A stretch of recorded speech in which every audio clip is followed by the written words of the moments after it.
So my name is Kenny Erleben. I'm an associate professor at University of Copenhagen, and I'm heading a little team of people that are all working with computer graphics, simulation, medical imaging, and so. We are about 12 people right now, and Rainbow is one of the biggest projects running within our team.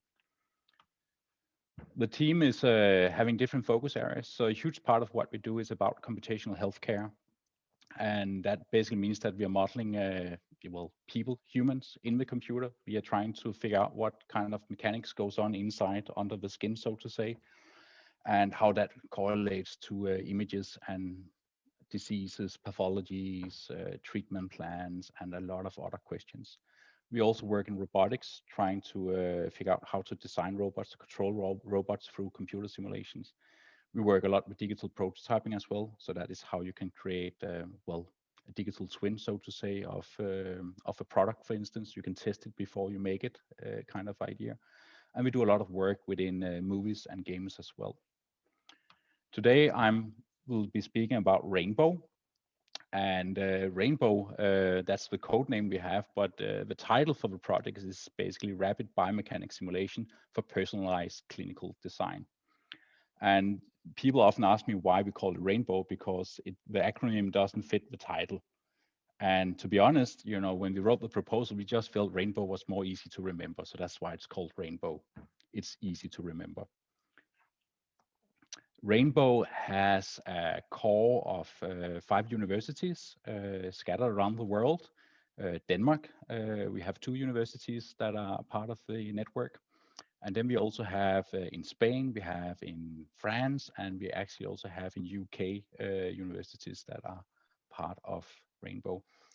Rainbow is a 4 million big euro thing, which means we have 14 ESRs. That's the European name for a PhD student, basically. So we have 15 of those scattered all around Europe, working with all these universities. And what is unique about Rainbow is that each PhD student basically has a company on the other side. So it has this unique blend of coming half from, like academia and half from industry. And that means that each PhD student are trying to solve a problem, an application case that is coming from the healthcare sector area. Some of the companies are in CIMO, Simpleware, Inotech, GMV.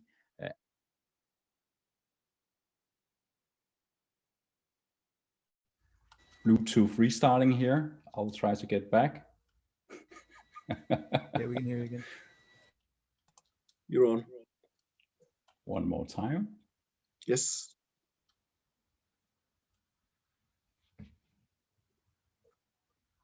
Yes, we can hear you. I think it reconnected again. What I was trying to explain is that all these companies, they provide a use case for all the PhDs to work. A lot of the things we are sharing across the network is the methodologies we apply for solving problems in healthcare. There's a lot of artificial intelligence, machine learning, simulation, numerical methods, and data science going into pretty much all of the PhDs. A few more facts. We have 7 universities, 1 hospital, 7 industrial partners. We cover Spain, Luxembourg, England, France, Germany, and Denmark. And we have been running for some time. We started up in 2018, and we will close down in March 2022. So we more or less have a year left right now, a little bit more than a year. I will try and explain a little bit about what is it the problem in Rainbow is. I mean, we had this very nice title, Rapid Biomechanics Simulation for Personalized Clinical Design. What does that actually mean? What is it that we are trying to do? Well, the idea is we have a lot of people. I mean, we have a population of people. They are running around like you see here. And sometimes one of those, or at least, a few of them, there's something wrong with them. They have pains, they get sick, they need a doctor. So they go to the doctor, they have an appointment with the doctor.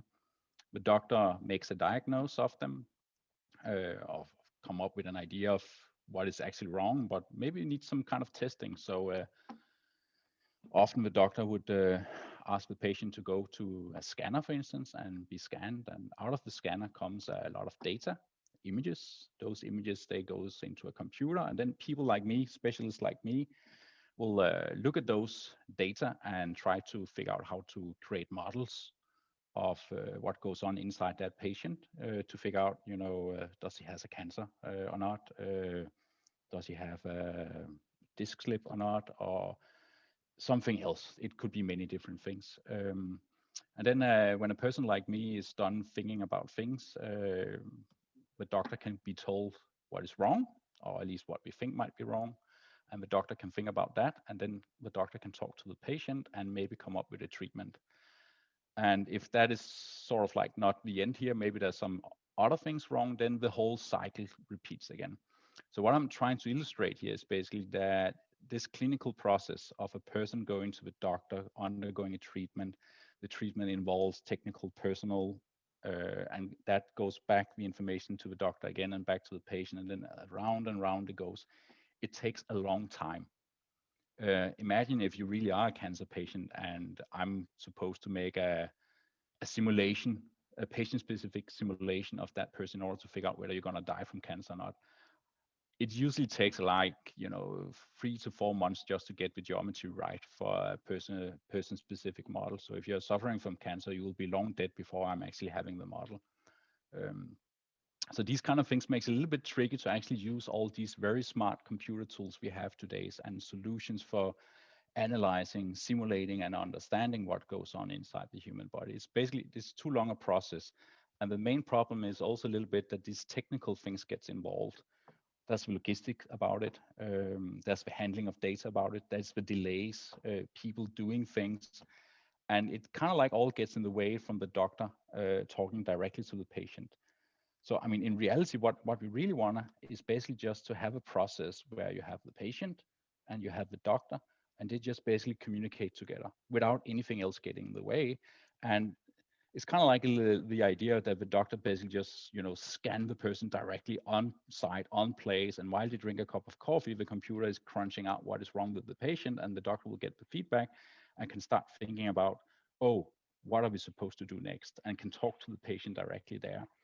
These days, people, after they have been scanned, they have to go home and wait for even maybe weeks before they get their results back, right? And it's a tedious thing, and it makes this interaction a little bit clumsy. And these are the things that we actually want to change in Rainbow. We want to make sure that we can use computers in a more smart way, a more intelligent way, such that the connection between patient and doctor becomes much more close without having all this extra surplus of time buried in all these technical things. We want to have smart technical solutions that helps doctor and patients. So this is what we try to do in Rainbow. And one of the things that we are particularly interested in University of Copenhagen is dealing with these guys. So when you have a population of people, the main problem with it is that all people are different. I mean, it would be so nice if they all look the same. Like if you were manufacturing a car, for instance, or something like that, then you just have to make one model of a car, and then the model basically works for all the cars.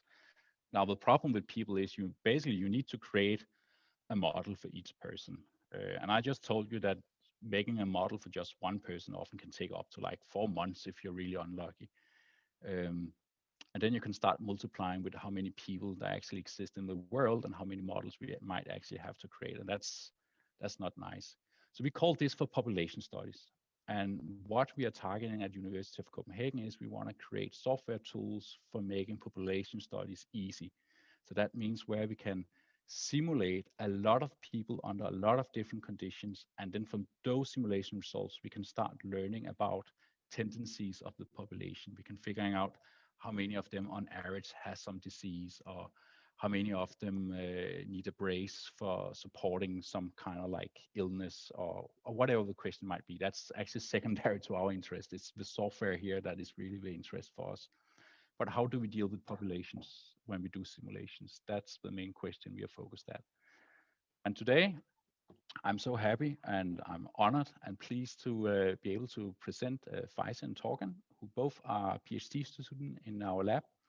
And they have been working now for close to 2 years on projects that involves population studies and deals with some of the aspects that I was just trying to motivate. Also, I'm very happy and pleased to have Peter with us today. Peter is a very close collaborator in FreeShape. And we have been working with him for also a couple of years now, trying to understand how to deal with modeling a lot of different people's teeth, basically. So with that in place, I think I would like to introduce Faisal, who's going to talk to us a little bit about what she thinks is most interesting in life. So